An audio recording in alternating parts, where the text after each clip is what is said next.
Hey everyone, this is educator Dhwani Gandhi here. आप सभी का स्वागत है हमारे चैनल ध्वनि गांधी के ऊपर में, जहां we are learning accountancy with the most fun way. To all my class 11th वाले स्टूडेंट्स, या फिर अगर आप कोई भी और एस्पिरेंट हो जिनको अकाउंट्स समझना है, सबसे बेसिक जो एलिमेंट रहता है अकाउंट्स के अंदर में वो रहती है जर्नल एंट्री। यही से जो है एक्चुअल बुक कीपिंग की प्रोसेस स्टार्ट होती है। और यही जर्नल एंट्रीज को जो है हमारी बुक्स ऑफ ओरिजिनल एंट्री भी कहा जाता है। अगर आप क्लास 11th के स्टूडेंट हो तो आपको अपनी एनसीईआरटी के अंदर में चैप्टर नंबर 3 जो है वो रिकॉर्डिंग ऑफ ट्रांजैक्शंस दिखेगा। इस चैप्टर के अंदर में आपको जो है सबसे पहले वाउचर्स क्या होते हैं, यानी जो आपके सपोर्टिंग डॉक्यूमेंट्री एविडेंसेस जिनके बेसिस पर आप अपनी जर्नल एंट्रीज बना सकते हो, इनके बारे में बताया जाता है। फिर आपको जो है the rules of debit and credit, ये सबसे पहले जो है बताया जाता है। तो इन केस अगर आप लोगों को डेबिट एंड क्रेडिट ऑलरेडी आता है तो आपने ये सेशन देखना है। अगर आपको डेबिट क्रेडिट बिल्कुल भी नहीं आ रहा है, आपको पता ही नहीं है कैसे इन सारे एलिमेंट्स को देना है, तो मैं जो दूसरा वीडियो डेबिट एंड क्रेडिट के रूल्स पे बनाऊंगी, आपने पहले वो देखना है, उसके बाद में ही इस जर्नल एंट्रीज को स्टार्ट करना है। क्योंकि अगर आपने पहले ही स्टार्ट कर दिया तो आपको ये बहुत ज्यादा कंफ्यूजिंग हो जाएगा। तो come on, let's start over here. What exactly journal होता है, क्या उनकी एंट्रीज आप कैसे देते हो, क्या उसका फॉर्मेट रहता है, तरीका रहता है, क्वेश्चंस कैसे हमने सॉल्व करने हैं, अलग अलग वैरायटीज वाले। Before that, just to give you a short overview कि डेबिट क्रेडिट के अंदर में जर्नल एंट्री देते टाइम पे आपको क्या ध्यान में रखना है, तो let me just begin this part here. तो as you all can see, हम जहां पर मैं यहाँ डेबिट्स एंड क्रेडिट्स को देखते हैं, तो आपका अकाउंटिंग इक्वेशन अगर आप लोगों को याद रहे, पता रहे, तो we have this basic accounting equation कि हमारे जो एसेट्स है, these assets are equal to what? These assets are equal to your liabilities plus your capital. Correct है? तो let me show this to you all over here. Yes, assets is equal to liabilities plus आपका capital. Correct? यही आपका accounting equation है। अब मैं आपको एक बेसिक बात बताती हूँ। एसेट्स जो है उनका ओरिजिनल नेचर जो है वो डेबिट होता है, जिसे हम डी आर डॉट करके बताते हैं। अब आप देख सकते हो, अगर ये मैथमेटिकल इक्वेशन है तो right hand side is equal to left hand side, यानी कि अगर मैं एसेट्स को है डेबिट दे दूं तो उसी का ऑपोजिट नेचर मुझे जो है लाइबिलिटी एंड कैपिटल को देना पड़ेगा। करेक्ट? तो कभी भी अगर आपकी एसेट्स बढ़ रही होती है तो आपने एसेट को जो है डेबिट देना रहता है, उस अकाउंट को पर्टिकुलरली। एंड आपकी अगर लाइबिलिटीज या कैपिटल जो है वो बढ़ रहे हैं तो आपको उन्हें जो है क्रेडिट देना रहता है every time they are increasing. अगर यही एलिमेंट्स डिक्रीज हो रही है तो आपको उन्हें क्या देना है? करस्पॉन्डिंगली ऑपोजिट नेचर देना है। यानी एसेट अगर डिक्रीज हो रहा है आपका, तो एसेट को आपने दे देना है क्रेडिट। लाइबिलिटी अगर आपकी डिक्रीज हो रही है, आपकी कैपिटल डिक्रीज हो रही है, तो आपको क्या देना है वहां पर में रिस्पेक्टिवली इनको डेबिट डेबिट दे देना है। कूल। अब आपके कैपिटल के अंदर में कुछ एलिमेंट्स होते हैं, जैसे कि प्रॉफिट। अब ये प्रॉफिट कैसे आता है एग्जैक्टली आपकी जो है रेवेन्यू में से एक्सपेंसेस माइनस करो तभी। ओके, तो कैन आई से ओवर हियर कि आपका रेवेन्यू माइनस, अभी रेवेन्यू यानी कुछ भी हो सकता है, आपके कोई इनकम आ रही है, कोई गेन हो रहा है आपको, ये सारी चीजें जो मैं रेवेन्यू के अंदर में इंक्लूड कर सकती हूँ। इसमें से जब मैं माइनस करती हूँ मेरे एक्सपेंसेस, अब एक्सपेंसेस के साथ साथ मैं यहाँ पर मैं जो है कोई भी टाइप के मैं लॉस भी जो है यहाँ पर मैं इंक्लूड करना चाहूंगी। करेक्ट? क्योंकि एक्सपेंसेस हो, लॉसेस हो, कुछ भी हो, उससे तो प्रॉफिट कम ही हो रहा है अपना। करेक्ट? तो ये रेवेन्यू माइनस एक्सपेंसेस जब मैं करूँ तो आ जाता है मेरा प्रॉफिट। करेक्ट? अब ये रेवेन्यू या ये प्रॉफिट जो है, इससे मेरा कैपिटल बढ़ता है, तो इनका ओरिजिनल नेचर भी क्या हुआ? इंक्रीज के टाइम पे क्रेडिट हुआ। वही दूसरे साइड में मेरे कैपिटल को कम कम कौन सी चीजें करती है? या तो मेरा एक्सपेंस हो तभी उससे मेरा कैपिटल कम होगा, कोई मेरा लॉस हो तब मेरा कैपिटल कम होगा। तो इस केसेस में अगर मेरा कैपिटल कम हो रहा है तो वो टाइम पे मैं क्या दे रही हूँ यहाँ पर? मैं डेबिट दे रही हूँ। करेक्ट? अब एक और इंटरेस्टिंग बात है आप लोगों की यहाँ पर में, ये कैपिटल को घटाने वाला एक और एलिमेंट होता है आप लोगों का ड्राइंग्स। ओके, तो ये ड्राइंग्स भी जो है ऑफ कोर्स कैपिटल के ऑपोजिट नेचर में जाएगा। अभी कभी भी अगर मैं बोल रही हूँ ड्राइंग्स, क्योंकि ड्राइंग्स को जो है हम एक अलग एलिमेंट की तरह बताते हैं। Drawings is basically nothing but आपने अपने बिजनेस के अंदर में से जो भी पैसा निकाला है वो। ठीक है? तो रोज अपने खर्चे के लिए, घर खर्चे के लिए आप जब पैसा निकाल रहे हो तो आपने उसे दे देना है डेबिट। ओके, अगर आपका ड्राइंग्स हो रहा है तो बेसिक है गाइस, अगर कैपिटल है आप इंट्रोड्यूस कर रहे हो बिजनेस में या और ला रहे हो तो वो क्रेडिट होगा। और कोई भी वजह से अगर कैपिटल घट रहा है, भले वो ड्राइंग्स की वजह से हो, एक्सपेंसेस की वजह से हो या लॉसेस की वजह से हो, तो आपने उसे डेबिट दे देना है। इसी लाइंस पे वर्क करते करते जो है हमें हमारे जर्नल एंट्रीज को जो है एक मोड़ देना है। चलिए अब बात करते हैं, इस जर्नल को हम बोलते हैं बुक्स ऑफ ओरिजिनल एंट्री। तो ऐसा क्यों? सबसे पहले आप जर्नल देते हो, करेक्ट। अब real accounting systems they actually do not record transactions directly in the books of accounts. ठीक है, जिस बुक के अंदर में ये ट्रांजैक्शन सबसे पहली बार रिकॉर्ड होता है उसे हम बोलते हैं जर्नल। इसी का दूसरा नाम है books of original entry. First time आप जिसमें एंट्री कर रहे हो, तो ये आप कैसे, ऑफ कोर्स आप फर्स्ट टाइम बना रहे हो तो आप किसके बेसिस पर बनाओगे इसे?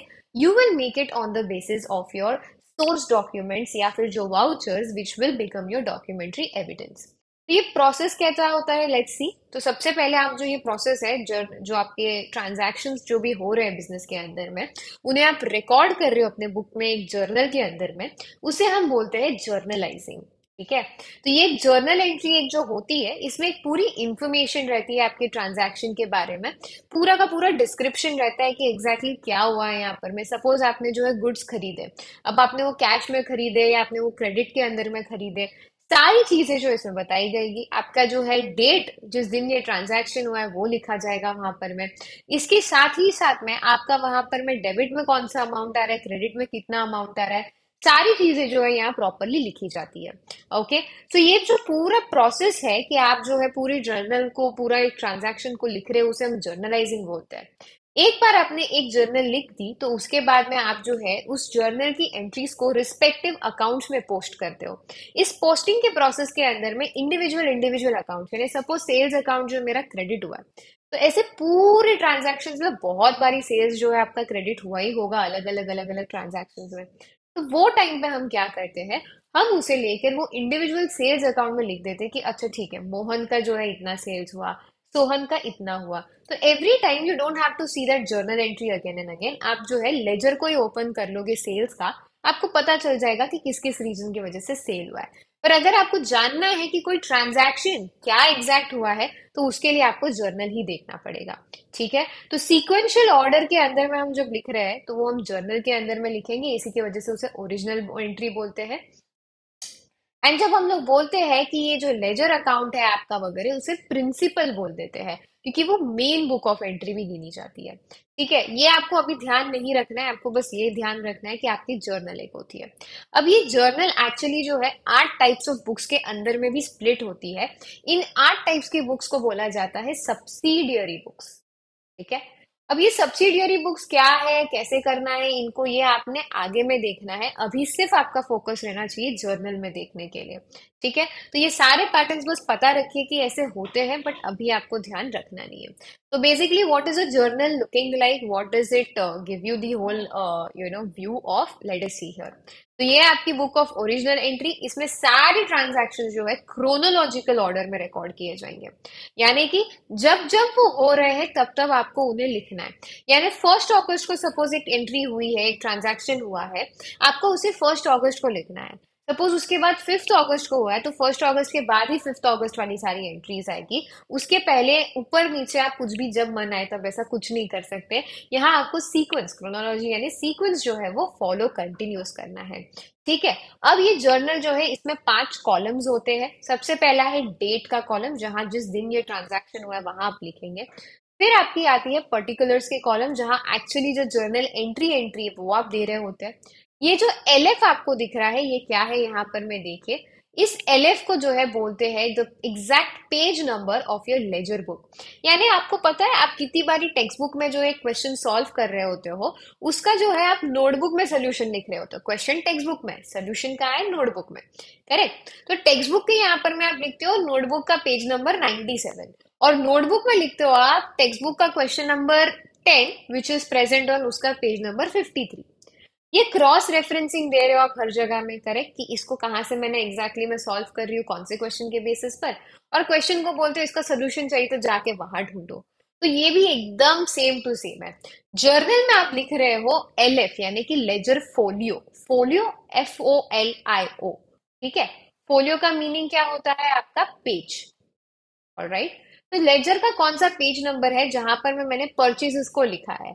ओके, या फिर यहाँ पे जो है गोविंद ट्रेडर्स लिखा गया है, तो गोविंद ट्रेडर्स मैंने कौन से पेज नंबर पे ऑफ लेजर, कहाँ पे जो है लेजर के अंदर में, यानी गोविंद ट्रेडर्स का खाता कहाँ खुला हुआ है, अकाउंट कहाँ खुला हुआ है, उसकी सारी डिटेल्स मुझे कहाँ मिलेंगे, तो वो मैं जहाँ के वहां पे जाके रेफरेंस देख सकती हूँ। तो ये लेजर फोलियो हो गया, डेबिट का कौन सा अमाउंट, क्रेडिट का कौन सा अमाउंट, वो रिस्पेक्टिव इन दो कॉलम से हम बताते हैं। ठीक है, जहां डेबिट लिखा है वहीं डेबिट का अमाउंट आएगा, जो नीचे टू वाली एंट्री वही क्रेडिट का अमाउंट आएगा। तो मैं आपको अभी एग्जैक्टली बताती भी हूँ कि क्या होता है यहाँ पर, मैं एंट्री कैसी लिखी जाती है। बट उसके पहले बस ये ध्यान रखिए कि जो टोटल होता है डेबिट कॉलम का और क्रेडिट कॉलम का, वो हमेशा सेम टू सेम ही होना चाहिए, वो अलग नहीं हो सकता।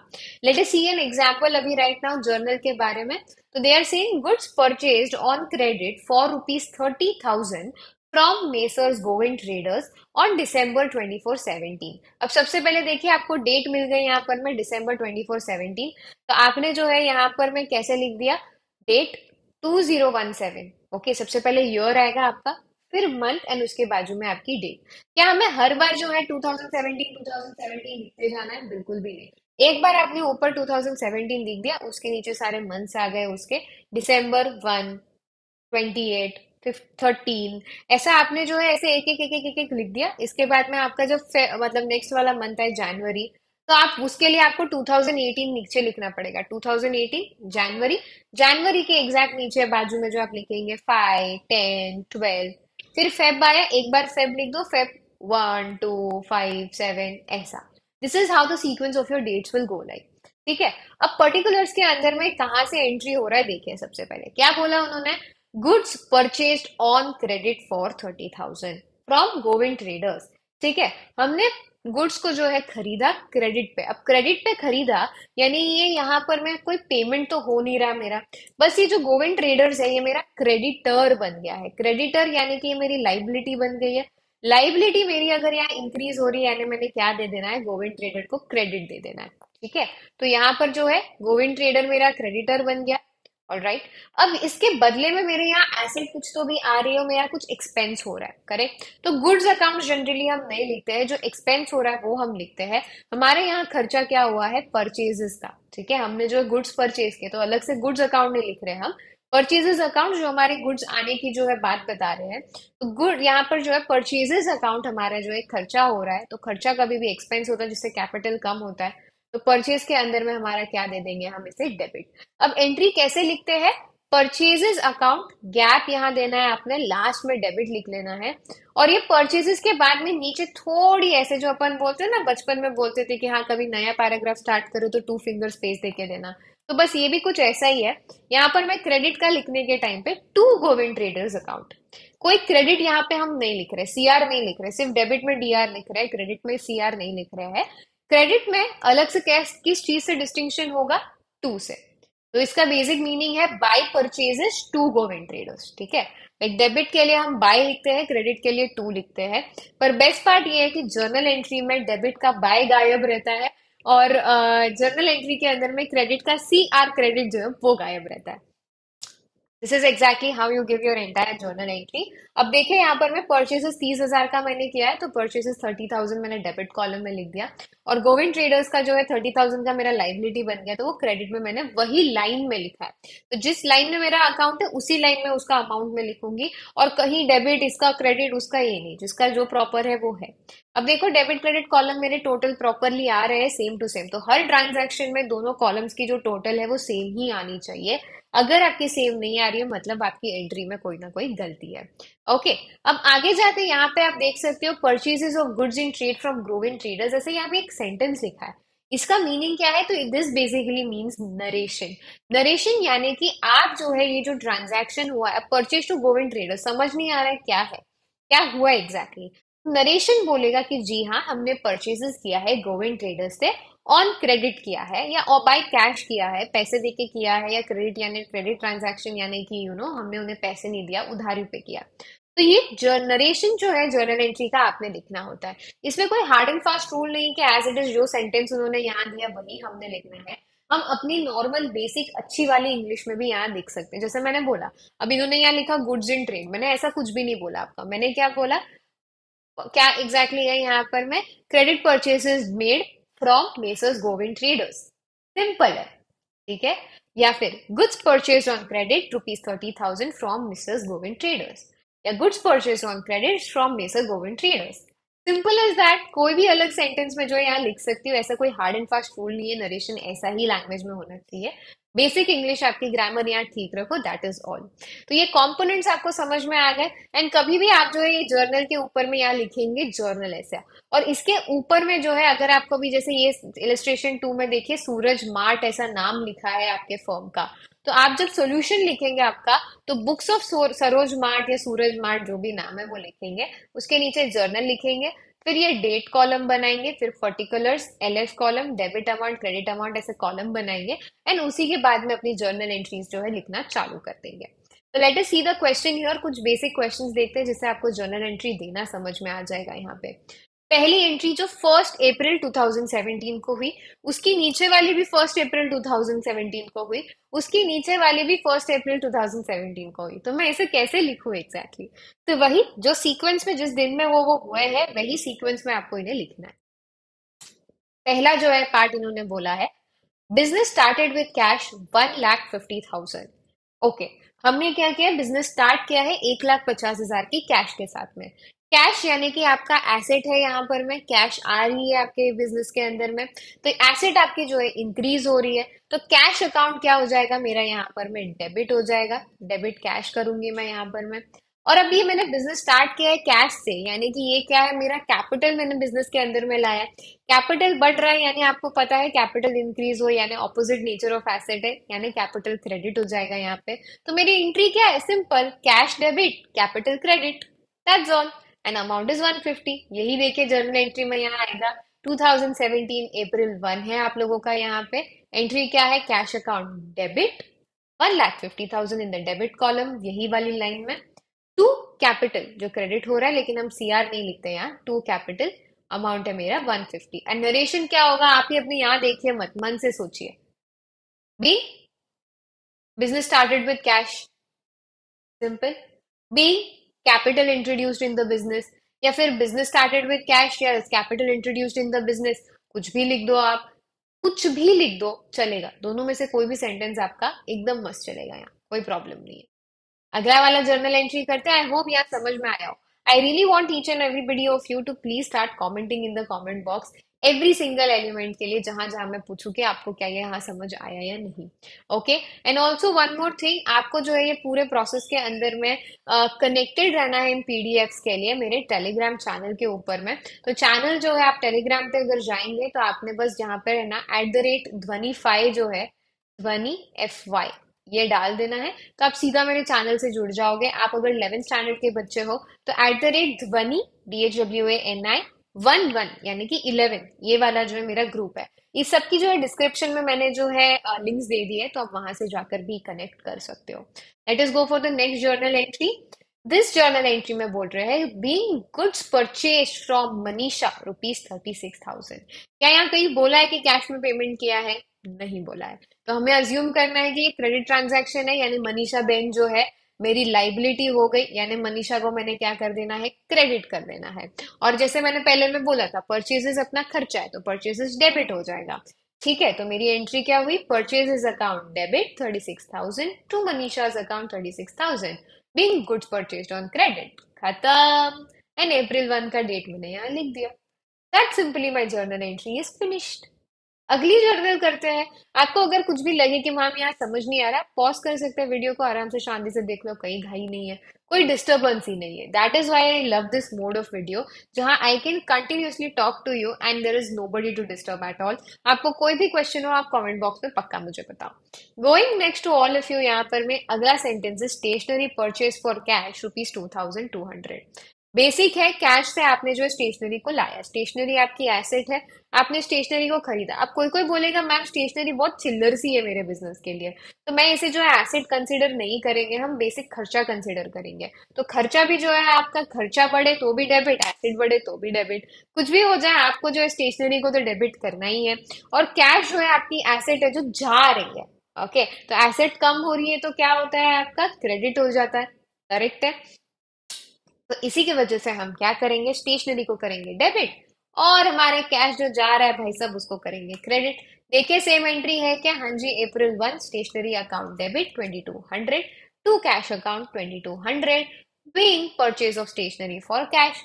ओके, या स्टेशनरी परचेस्ड फॉर कैश, कुछ भी मेथड में इंग्लिश लिख दो, अपने को चलेगा। अब लेजर का और जर्नल का सबसे इंटरेस्टिंग पार्ट ये रहता है कि हर पेज जो आपका खत्म हो, अब मेरा जो है यहाँ पर मैं पीडीएफ का पेज यहाँ खत्म हुआ, करेक्ट। तो ये पेज जैसे ही मेरा खत्म होता है, मुझे जो है यहाँ पर मैं कैरी फॉरवर्ड करने पड़ते हैं बैलेंसेस। कैरी फॉरवर्ड का यहाँ पे आप देखेंगे टोटल सीएफ। तो इसका मीनिंग क्या होता है, इस पेज के अंदर टोटल जितने भी डेबिट अमाउंट है और टोटल जितने भी क्रेडिट अमाउंट है, इनका आपने कॉलम लास्ट के अंदर में टोटल कर देना। आपने देखा होगा राइट, अपने जो बिजनेसेस के अंदर में जो कैशियर वगैरह बैठे रहते हैं, हर पेज के एंड में उसका टोटल कर देते हैं। क्यों, ताकि आपका कोई मिस्टेक ना हो। यहाँ पर मैं एक बार ये पेज हो गया, एक बार ये दोनों साइड टैली हो गई, इसका मीनिंग है कि हाँ अभी तक सब सही चल रहा है। तो अगले वाले पेज में जब आपको जाना है तो यही अमाउंट जो आप आगे कैरी फॉरवर्ड कर देते हो, यानी वहां ब्रॉड फॉरवर्ड हो जाता है। तो टोटल ब्रॉड फॉरवर्ड, ठीक है, बीएफ ब्रॉड फॉरवर्ड। आपने क्या लिखना है, सीएफ यानी कैरीड फॉरवर्ड, एंड इसका क्या हो जाएगा, ब्रॉड फॉरवर्ड। ठीक है, आगे ला दी हमने ये टोटल। तो यहाँ कैसे टोटल आएगी आपकी, ये देखो, ये यहाँ 200, ये 50 प्लस 36 प्लस 2 38 एंड 50 88, एंड ये 1 का 1। अब ये साइड में भी सेम टोटल आएगा। अब कितनी बार आप लोग बोलोगे मैम दोनों एक का टोटल लिख दूं, दूसरा का टोटल सेम टू सेम ही तो आएगा, ऐसा नहीं होता। कई बारी कोई कोई ट्रांजैक्शंस में जो है डबल डेबिट्स आते हैं, कभी कभी ट्रिपल डेबिट्स आ जाते हैं, कभी कभी क्रेडिट ज्यादा आ जाते हैं। तो अलग अलग अमाउंट जो है यहाँ पर में आ सकते हैं। इसी के वजह से आपको ध्यान रखना है टोटल हमेशा बराबर करें। वो करने के बाद ही नेक्स्ट पेज पे जो है उसको चिपका दे यहाँ पर में, और वो चिपकाने के बाद ही जो है आपकी अगली वाली एंट्री आपने पास ऑन करनी है। अगला देखते हैं, open the bank account with SBI for 35,000। अब यहाँ पे आपको लिखना नहीं है कि एसबीआई का बैंक अकाउंट या किसका है, सीधा डेट देखो 24/17। आपने जो है बैंक अकाउंट ओपन किया, नई एसेट आपकी आई, नई एसेट ओपन हुई तो बैंक अकाउंट डेबिट होगा। अब बैंक अकाउंट 35,000 से ओपन किया आपने, तो वो पैसा कहाँ से आया वो 35,000? ऑफकोर्स आपके बिजनेस में से ही आपने डाला, यानी कैश जा रहा है, कैश जा रहा है तो यानी क्रेडिट। तो एसेट आया एक तो बैंक डेबिट, और एसेट एक गया तो कैश क्रेडिट। तो बैंक अकाउंट 35,000 से आपका बैलेंस बढ़ रहा है बैंक में, और वहीं आपके गले में से कैश 35,000 की जा रही है। तो April 2 को ये वाली आपकी एंट्री हो गई, और आप लिख सकते हो open the bank account with SBI. How cool is that journal entry, एकदम सिंपल टू सिंपल, एकदम सॉलिड वाली सिंपल। ओके, तो यही सीक्वेंस जो है आपका सारे टाइप ऑफ जर्नल एंट्रीज में होंगे। अगर सब लोगों को आपको समझ में आ गया हो तो आप यही स्टॉप कर सकते हो। अगर आपको ये पूरा क्वेश्चन मेरे साथ अभी के अभी जर्नलाइज करना है तो आप यहाँ पर बने रहेंगे मेरे ये चैनल पर, सब्सक्राइब भी कर दीजिएगा इसे, ताकि सारे आपको जो इन्फॉर्मेशन है आगे वाली भी वो आती रहे, अलग अलग वीडियोस आपके एकेडमी की ओर के आते रहे। नेक्स्ट आप देखेंगे गुड्स सोल्ड टू प्रिया। अब सेल्स हो रहा है, तो सेल्स के केस में ऑफकोर्स सेल्स हो रहा है यानी आपका रेवेन्यू इनकम बढ़ रहा है, तो सेल्स जो आपका अकाउंट क्रेडिट हो जाएगा, करेक्ट। और यहाँ कहीं पे भी नहीं लिखा है कि ये कैश के लिए हो रहा है, यानी यहाँ प्रिया जो है अपनी डेटर बन गई। डेटर अपना एसेट, एसेट अपना डेबिट, तो Priya account debit to sales account credit 16,000। तो डेट्स में आपको भी वापस से नहीं बता रही हूँ, डेट जो यहाँ हर एंट्री हर ट्रांजैक्शन को लिखी गई है वही आपने जो वहां लिखती जानी है। तो यहाँ क्या होगा, प्रिया डेबिट टू सेल्स, प्रिया अपनी डेटर, डेटर यानी एसेट, एसेट यानी 16,000 डेबिट, टू सेल्स अपना हो जाएगा क्रेडिट 16,000। एकदम क्लियर। अब आगे इन्होंने कुछ तो भी और बोला। आगे क्या बोला कि रिसीव्ड चेक ऑफ 16,000 फ्रॉम प्रिया। प्रिया से जो है 16,000 का चेक आ गया, यानी क्रेडिट ट्रांजैक्शन था, प्रिया ने जो है अपने को इमीडिएट पैसा दे दिया। अब पैसा किससे दिया, चेक से दिया। अगर कैश में देती यानी कैश आ रही है यानी कैश डेबिट हो जाता। इस बार चेक आ रहा है, चेक यानी बैंक से पैसा आ रहा है, तो बैंक अकाउंट जो आपका डेबिट होगा। और प्रिया जो मेरी डेटर थी, अब 16,000 उसने दे दिए, यानी डेटर यानी मेरी एसेट जो अब वो खत्म हो गई। तो एसेट जब डिक्रीज हो तो क्या होगा, क्रेडिट होगा। तो ये जो मैंने रूल स्टार्टिंग में बताया ना आपको, ये इसी चीज के लिए जो है बहुत ज्यादा इंपॉर्टेंट होता है। तो bank account debit to Priya 16,000, cheque receive from Priya, साधा नरेशन, स्टोरी ओवर। आगे बढ़े।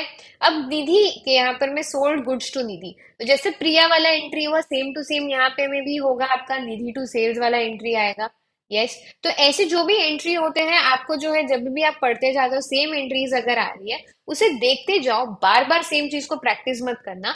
एक बार ये बेसिक समझ में आ जाए तो every variety that you look into, her time आप जो नई वैरायटी देखोगे उस वैरायटी को ट्राई आउट करना। सेम सेम कोई 50 बारी प्रैक्टिस करते मत बैठना, एक बार आपका जब ग्रिप बैठ जाए उसके बाद में। ठीक है, चलो। अब ये निधि ने क्या किया, अपने को पे किया कैश में। तो पहले टाइम पे क्या था, बैंक टू प्रिया था, इस बार ही क्या है, कैश टू निधि है। समझ में आ गया आपको, ये वाले दोनों एंट्रीज भी सिमिलर टाइप वाले हैं। आगे में जो है purchase goods of 20,000 on credit from Ritu, basic purchases वाला एंट्री है। क्या होगा आपका यहाँ पर में, परचेजेस टू ऋतु 20,000 सिंपल, करना ही नहीं है हमको ये वापस, यानी आपने लिखना है, मैं आपको बता रही हूँ। ये आपकी एंट्री हुई, but yes the whole point is it is a similar repetitive concept. अगला देखते हैं, insurance paid by cheque 6,000, paid rent 2,000। अब दोनों केसेस में ये क्या है, ये आपके खर्चे हैं। अभी अगर ये सेम डेट को हो रहे होते और सेम मीडियम यानी कैश, और या तो कैश या कैश ही, दोनों बैंक से बैंक ही, यानी चेक चेक ही होता या कैश कैश ही होता, तो आप इसे कंबाइन करके लिखते हैं। यानी insurance 6,000, rent account debit 2,000। Debit क्यों कर रही हूं मैं, डेबिट बिकॉज दोनों खर्चे हैं मेरे, ठीक है। बट यहाँ पे क्योंकि डेट भी अलग है और दोनों का मीडियम ऑफ पेमेंट भी अलग है, तो दोनों को अलग लिखूंगी मैं। इंश्योरेंस मेरा खर्चा है, इंश्योरेंस डेबिट, और चेक यानी बैंक से पैसा जा रहा है तो बैंक क्रेडिट। रेंट में मैंने जो है, रेंट मेरा खर्चा है, रेंट डेबिट बाय 2,000, और उससे जो है वो पेमेंट जो है उन्होंने बोला नहीं है कि मैंने बैंक से किया या चेक से किया कुछ भी। तो बेसिक है कि पेमेंट जो है वो कैश से होगा, तो कैश मेरा क्या हो जाएगा यहाँ पर में, क्रेडिट, के उस कैश जा रही है। ठीक है, तो एंट्रीज देखिए आप यहाँ पर में, insurance premium 6,000 to bank 6,000, rent account debit 2,000 to cash rent paid का 2,000। सिंपल एंट्रीज है, एकदम इजी पीजी। अगला वाला क्वेश्चन करते हैं यहाँ पर में, ये भी हो गया, ये भी हो गया हमारा। Goods costing 15,000 given as charity. Charity क्या है आपका यहाँ पर में बच्चा पार्टी, गुड्स कॉस्टिंग 1,500, यानी परचेजेस अकाउंट आपका जो है कम हो रहा है, क्यों, वहां पर में जो गुड्स आ रहे हैं उसका हमने लिखा था डेबिट। अब ये जो है आपका कम हो रहा है तो उसका ऑपोजिट यानी हम क्रेडिट देंगे परचेजेस को, बिकॉज परचेजेस कम हो रहे हैं अपने। तो परचेजेस अकाउंट जो है 1,500 से अपन ने क्या कर देना है, क्रेडिट कर देना है। और इसी जगह में चैरिटी हो रही है, चैरिटी हो रही है यानी अपने बिजनेस का खर्चा हो रहा है, खर्चा डेबिट होगा, तो चैरिटी जो है डेबिट 1,500 हो गई आपकी। आगे बढ़ते हैं हम लोग नेक्स्ट वाले पॉइंट पर, परचेस्ड ऑफिस फर्नीचर। इस बार ये गुड्स नहीं है, office furniture is different than goods. तो इस बार जो है आप फर्नीचर प्रॉपर एसेट लिखेंगे, फर्नीचर आपका आ रहा है 11,200 में, एसेट डेबिट हो रही है। और ये परचेज करते टाइम आपका फर्म का नाम कुछ भी नहीं दिया है, मतलब ये बेसिक है कि ये आपका जो है परचेज हुआ है इन कैश। तो आप क्या करेंगे, प्रॉपर पेमेंट हुआ है, तो आप यहाँ लिखेंगे furniture account debit 11,200 to cash आपका 11,200, परचेज ऑफ ऑफिस फर्नीचर या office furniture purchase. That simple narration, narration काफी ज्यादा इजी है, एक एक लाइन के अंदर में आपको उसे जो है फिनिश करना है, बहुत लंबा चौड़ा नहीं लिखते जाना है। अगले पे चलेंगे। अब ये देखिए, cash withdrawn for house hold purposes, यानी बेसिक है, ये ड्रॉइंग्स है। कैश आपका विड्रॉ हो रहा है, कम हो रहा है, कैश कम हो रहा है, एसेट कम हो रहा है, तो कैश आपका क्या हो जाएगा, क्रेडिट हो जाएगा। और ड्रॉइंग्स जो आप कर रहे हैं यहाँ पर, मैं घरेलू खर्चे के लिए आप जो ड्रॉइंग्स कर रहे हैं, ड्रॉइंग्स आपका कैपिटल कम करता है, तो ड्रॉइंग्स आपका क्या होगा, डेबिट हो जाएगा 5,000 से। सिंपल सिंपल यहाँ पर मैं एकदम सिंपल। देखिए, आपको नीचे जाके एंट्री देखनी है, ये आप स्क्रीनशॉट ले लीजिए इन एंट्रीज का। आप सबको जो ये स्क्रीनशॉट ले लो भाई पूरा, या यहाँ पर मैं बैठ के, ये हर एंट्री जो मैं यहाँ बता रही हूँ, हर एक की एंट्री सेम टू सेम जो यहाँ बताइए वैसे के वैसे ही होगी, देख लेना, ठीक है। अभी आप जो है मेरे साथ में कर रहे हो इन एंट्रीज को। ओके, तो ये वाली हमने कर ली। Interest received cash ₹1,200, interest received है, इंटरेस्ट आया यानी अपनी इनकम हुई, इनकम हुई तो टू इंटरेस्ट रिसीव्ड, करेक्ट। और इंटरेस्ट किससे रिसीव किए हमने, क्या बोला इन्होंने, interest received in cash, cash आई है यानी एसेट इंक्रीज हुआ है आपका, तो कैश अकाउंट आपका क्या हो जाएगा यहाँ पर में, डेबिट। अब डेबिट कहाँ लिखूंगी मैं, यहाँ एंड के अंदर में डेबिट लिख दूंगी। अमाउंट क्या है मेरा इंटरेस्ट रिसीव्ड का, 1,200 रुपया, तो 1,200 डेबिट कॉलम में इसके जाएगा, 1,200 क्रेडिट कॉलम में इंटरेस्ट रिसीव्ड का जाएगा। Okay, next cash sales, basics है। कैश सेल्स यानी कैश आ रही है इसमें, कैश अकाउंट आपका हो जाएगा डेबिट, सेल्स अकाउंट आपका क्या हो जाएगा, क्रेडिट, क्योंकि इनकम है ये, करेक्ट। अमाउंट क्या है आपकी यहाँ पर में, 2300 2300, तो यहाँ 2300 लिखा, यहाँ 23। ये फॉर्मेट में अंदर में कैसे लिखना है आप वो फिट करके डालना। ठीक है। अगला, 30 को आपने कमीशन पे किया चेक से, 30 को आपने टेलीफोन बिल पे किया चेक से, 2000 रुपए और 3000 रुपए। ठीक है, 3000 2000 रिस्पेक्टिवली। 30 को ही चल रहा है ये दोनों चीजें। और आपने जो है सैलरी भी पेमेंट किया, लेकिन कैश में पेमेंट किया 12,000। अब आप यहाँ पर में देखिए ये जादू। ठीक है, ये जादू में क्या हो रहा है, इन्होंने जो है इसे अलग अलग दिखा है कि commission to bank, telephone expenses to cash, salaries to cash. ठीक है, ये टेलीफोन में इन्होंने ये गलत लिख दिया है यहाँ पर में, ये कैश नहीं होगा, ये चेक से किया है तो ये बैंक हो जाएगा। हाँ, तो अब यहाँ पर मैं आपका कमीशन और टेलीफोन बिल दोनों ही मैंने चेक से पे कर दिया है। तो मैं एंट्री कैसे लिखूंगी, देखो क्यों मैंने बोला कि डेबिट के दो अमाउंट्स भी हो सकते हैं, वो देखिए यहाँ। हम क्या करेंगे इसका, ये जो है आपकी 30th 4 की एंट्री रहेगी। आपने क्या क्या पे किया यहाँ, commission and telephone bill. Commission debit, कितने से डेबिट है, 3000 से। Commission debit 3000, telephone expenses debit 2000 है। डेबिट के नीचे क्रेडिट नहीं है। और क्रेडिट में अब जाएगा to bank account, and bank account से आप लिखेंगे यहाँ पर में टोटल 3 + 2 कितना हो गया, 5000। अब समझा मल्टीपल डेबिट्स मल्टीपल क्रेडिट्स कब हो सकते हैं, ये ऐसे केसेस में जब सेम डेट में दो दो अलग अलग खर्चे जो है आप सेम ही बैंक अकाउंट से सेम ही टाइम पे अगर आप दे रहे हो, तो दोनों की आप कंबाइन एंट्री लिख सकते हो। इसे क्या बोलते हैं, कंबाइंड जर्नल एंट्री। ठीक है। अगला क्वेश्चन आपका है पेमेंट ऑफ सैलरीज। अब ये कैश में हुआ इसलिए इसकी कंबाइंड एंट्री नहीं दे पाए हम। इसका क्या लिखेंगे, सैलरीज आपका, सैलरीज अकाउंट डेबिट टू, यहाँ कैश आपका जा रहा है और इसका क्रेडिट तो लिखना नहीं है, तो अमाउंट क्या है आपका, 12,000 rupees. And with this we complete this question. और भी अगर अमेजिंग आपकी जर्नल एंट्रीज रहेंगी, तो वो जर्नल एंट्रीज के यूनिक वाले जो क्वेश्चंस होते हैं वो मैं लेके आऊंगी आप लोगों के लिए अगले वाले वीडियो के अंदर में। तब तक के लिए आपको इन्हीं सारी चीजों को प्रैक्टिस करना है, अलग अलग क्वेश्चंस जो है आपको गो थ्रू करना है। Whatever book you're referring to, TS Grewal हो, डीके गोयल हो, कुछ भी हो, कॉन्सेप्ट एकदम सेम है। मैंने आपको कंबाइंड एंट्री भी बता दिया कैसे दिखता है करके। सिंगल एंट्रीज में भी आपको कैसे देखना है, यहाँ एसेट है, लाइबिलिटी है, ड्राइंग है, कैपिटल है, एक्सपेंस है, इनकम है, रेवेन्यू, प्रॉफिट लॉस, कौन सी चीज की वजह से डेबिट हो सकता है, क्रेडिट हो सकता है। तो आपको बेसिक जो है ये बेसिक रूल अगर आपने नहीं ध्यान में रखा, बेसिक जो है ये बेसिक रूल अगर आपने ध्यान में नहीं रखा, तो आपको जो है जर्नल एंट्री में गड़बड़ होगी। पर अगर ये एक बार आपके दिमाग में फिट कर लो आप, तो आराम से कोई भी चीज जो है आप जर्नल एंट्री की सॉल्व कर सकते हैं। इसके बेसिक्स भी मैंने आपको बता दिए, बेसिक बेसिक का दिन ही आज पूरा बेसिक बनने जा रहा है। तो this is Dhwani Gandhi over here signing off for all of you. पक्का मुझे कमेंट बॉक्स में बताना whether you understood everything about journal entry today or not. And in the next session, we are going to see advanced journal entries, अलग अलग types, जो आप कोई भी अगर आपके सम के अंदर में ये आ सकते हैं। And it's just very simple, every journal entry is different and individual and specific. ठीक है, तो आपको वो वाली एंट्री में फोकस कर लिया, आपका काम फिनिश हो गया, ज्यादा आपको लफड़े में पड़ना नहीं है। दैट्स ऑल, सी या टुडे एंड बाय बाय।